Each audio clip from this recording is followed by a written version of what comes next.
ते अनेक लोकांना त्यांनी सोडलेले आहे आणि हे जे लोक पोलीस स्टेशनमध्ये जाऊन पोलिसांवर प्रेशर टाकण्याचं काम करत आहे हे सगळे लोकांचे 7-7 कोटी रुपयाची एक स्कीम आहे समाज कल्याण विभागामार्फत जे संजय शिरसाटच्या मार्फत सँक्शन होणार आहे. आता संजय शिरसाट साहेबांनी त्यांना सांगितलं की मी तुम्हाला ते 7 कोटी रुपयाची स्कीम सँक्शन करून देणार.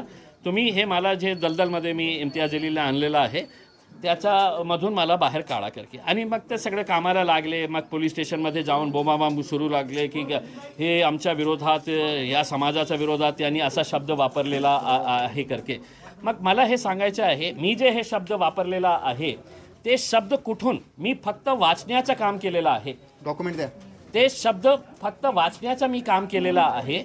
हे महाराष्ट्र शासनचा डॉक्युमेंट आहे. महाराष्ट्र शासनचं डॉक्युमेंट आहे. वर्ग 2ची जे जागा जे संजय शिरसाट साहेबांनी आपल्या 2 मुलांवर ट्रान्सफर करून घेतलेली आहे या डॉक्युमेंटवर काय लिहिलेलं आहे तोच शब्द लिहिलेला आहे जे मी फक्त वाचण्याचं काम केलेलं आहे. मग तुम्ही माझ्यावर पोलिसांवर दबाव टाकून माझ्यावर विरोधात FIR रजिस्टर केली मान्य आहे. मी तुम्हाला कोर्टामध्ये घेऊन जाणार. पोलीस कमिशनरला आणि सगळे जे PIsनी हे FIR रजिस्टर केलेली आहे त्या सगळ्यांना मी हायकोर्टामध्ये घेऊन जाणार आहे. मग हे जे सरकारी डॉक्युमेंटवर हे जे शब्द लिहिलेलं आहे त्याच्या विरोधात आपण काही करणार का नाही करणार.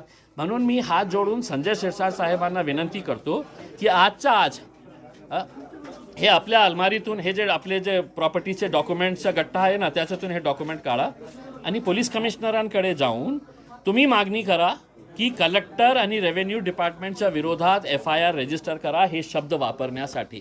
मग नियम वेगळं होऊ शकत नाही ना की माझ्यासाठी वेगळं आणि त्यांच्यासाठी वेगळं.